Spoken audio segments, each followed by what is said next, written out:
Assalamualaikum warahmatullahi wabarakatuh. Alhamdulillah, hamdalillahil ahadus samad, lam yalid wa lam yulad wa lam yakul lahu kufuwan ahad. Subhanaka la ilma lana illa ma 'allamtana innaka antal alimul hakim. Rabbi shrah li sadri wa yassir li amri wahlul 'uqdatam min lisani yafqahu qawli. Amma ba'd. Ma'asyiral muslimin, para pendengar setia Radio Suara Tebu Ireng rahimakumullah. Pertama kalinya marilah kita bersyukur terhadap Allah Subhanahu wa taala yang telah memberikan banyak kenikmatan dan rezekinya sehingga pada hari ini kita masih berkesempatan untuk melaksanakan ibadah puasa di bulan Ramadan. Kedua kalinya sholawat serta salam kita haturkan senantiasa kepada Nabi Agung Muhammad Sallallahu Alaihi Wasallam. Ma'asyiral muslimin, para pendengar setia Radio Suara Tebu Ireng rahimakumullah. Ada beberapa nasihat yang disampaikan oleh Luqman Hakim kepada anaknya, dan nasihat ini sangat terkenal sekali, sangat masyhur sekali, dan sosok Luqman itu dianggap sebagai seorang ayah yang memberikan teladan yang baik terhadap keluarganya. Ada beberapa nasihat, diantaranya adalah tentang bagaimana pelajaran untuk senantiasa tawadhu dan tidak sombong, baik ketika berjalan maupun berbicara. Allah Subhanahu wa taala berfirman, waqsid fi masyika waghdud min sautik inna ankaral aswati la sautul hamir. Dan sederhanakanlah kamu dalam berjalan dan pelankanlah suaramu. Sesungguhnya seburuk-buruk suara ialah suara keledai. Quran surat Luqman ayat ke-19. Ma'asyiral muslimin, para pendengar rahimakumullah.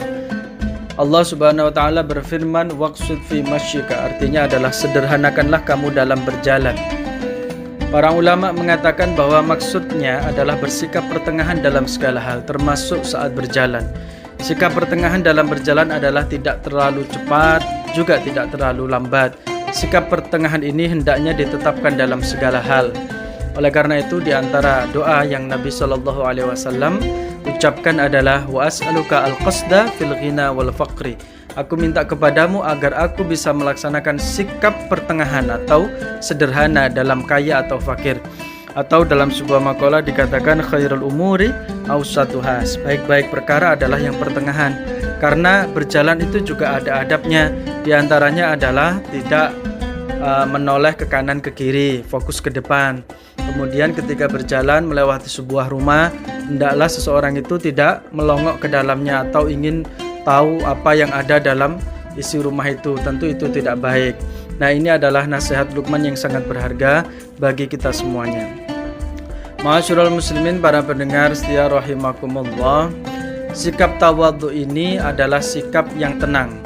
Artinya dalam keseharian kita tidak boleh kita itu bersikap sombong dan takabur, serta jangan pula berjalan seperti orang yang angkuh. Karena tentu sombong itu merupakan salah satu dosa atau amalan yang mendatangkan dosa yang besar, karena Allah tidak menyukai orang-orang yang sombong.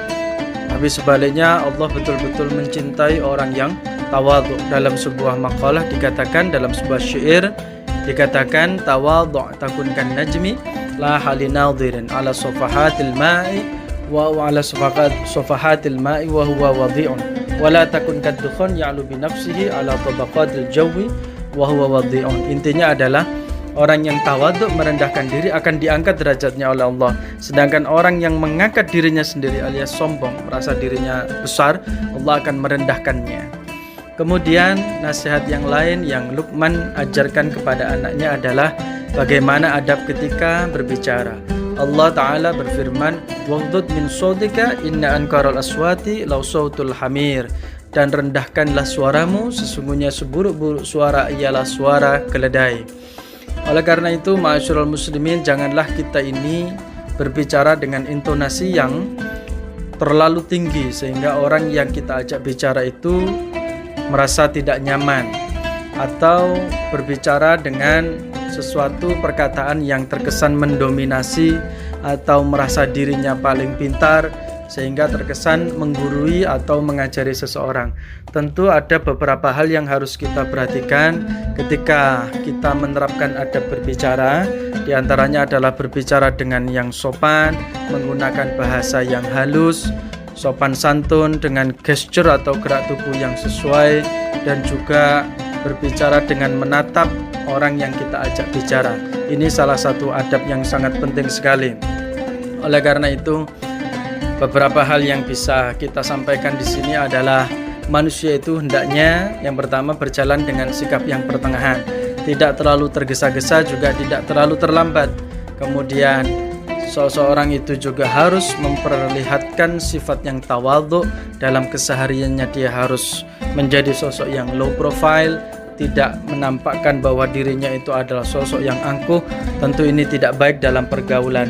Dan kemudian bagaimana adab kita itu berbicara, sopan santun kita terhadap siapapun, baik terhadap yang muda ataupun apalagi ya lebih-lebih terhadap yang kita hormati, yang umurnya lebih banyak daripada kita. Maka kita harus memperbaiki cara kita untuk berbicara. Barang siapa yang baik lisannya, man adzuba lisanuhu kasura ikhwanuhu. Barang siapa yang ngomongnya sopan, ngomongnya baik, maka dia akan banyak mendapatkan teman. Orang-orang akan simpatik terhadap dia. Karena apa? Karena mempunyai akhlak yang baik, etikanya baik dalam kesehariannya, baik termasuk ketika berjalan, baik ketika interaksi sosial dia merendahkan diri, tawadhu, maupun ketika berbicara dengan orang lain. Oleh karena itu, para pendengar setia Radio Suara Tebu Ireng FM rahimakumullah, semoga Allah memberikan hidayah kepada kita untuk selalu berakhlak dengan akhlak yang mulia. Saya Ahmad Kanzul Fikri dari Pondok Pesantren Al-Aqobah Kuaron Dewa Jombang untuk Radio Suara Tebu Ireng FM. Ihdinas siratal mustaqim. Wassalamualaikum warahmatullahi wabarakatuh.